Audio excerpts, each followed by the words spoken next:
Hey folks, everything new under the sun. This is a 2004 Honda Pilot, and the lower control arms bushings are gone on it. So this is a quick video of how I replace the lower control arms. Take your tire off, of course. The operation isn't too bad. There's basically 3 bolts that you got to work on. The first upper inside there, and the back. You'll need at least a mid-torque impact gun to get these off. They're pretty tricky. I tried with a low torque one, and it simply wasn't working. So this is a Makita one that does about 700 pounds of nut-busting torque on these, and it's needed, as you can see, all the rust shaken out of this particular bolt.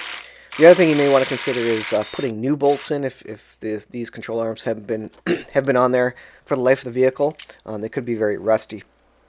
The next thing is the cotter pin that goes into just underneath the tire there. I don't know what the proper name is, but you got to remove the cotter pin, and then you can remove the bolt from there. Now, I had a lot of trouble getting this bolt off. Mine were rusted. Again, I don't know how long they've been on there. Maybe the life of the vehicle, and this vehicle has about 400,000 kilometers. I ended up cutting the bolt off because it was just completely rusted, and it was getting rounded off as I tried to take it off. And then I struggled to get it out because it's tapered, that fitting. And so I used heat on it. I used lots of heat. I used lots of banging and smashing, but eventually it came out. You can see the cut end there. And then, of course, I compared the 2 pieces to make sure that they indeed were the same pieces. You can see the rubber there that's kind of broken off the bushing.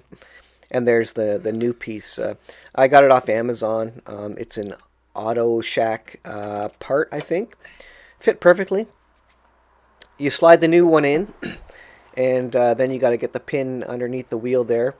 You can use a secondary jack to kind of help hold up the disc and the wheel assembly there and compress the shock a bit so that the pin goes in a bit easier. It does take a bit of doing, I'll be honest. This took me a couple hours. I had never done lower control arms before, and so you will need some fiddling. I cut a lot of the video out.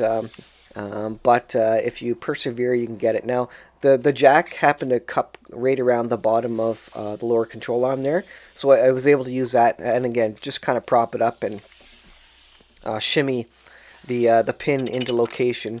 You got to be careful about the threads on that pin. You don't want to wreck the threads as you're trying to get it in there, but eventually I did get it in.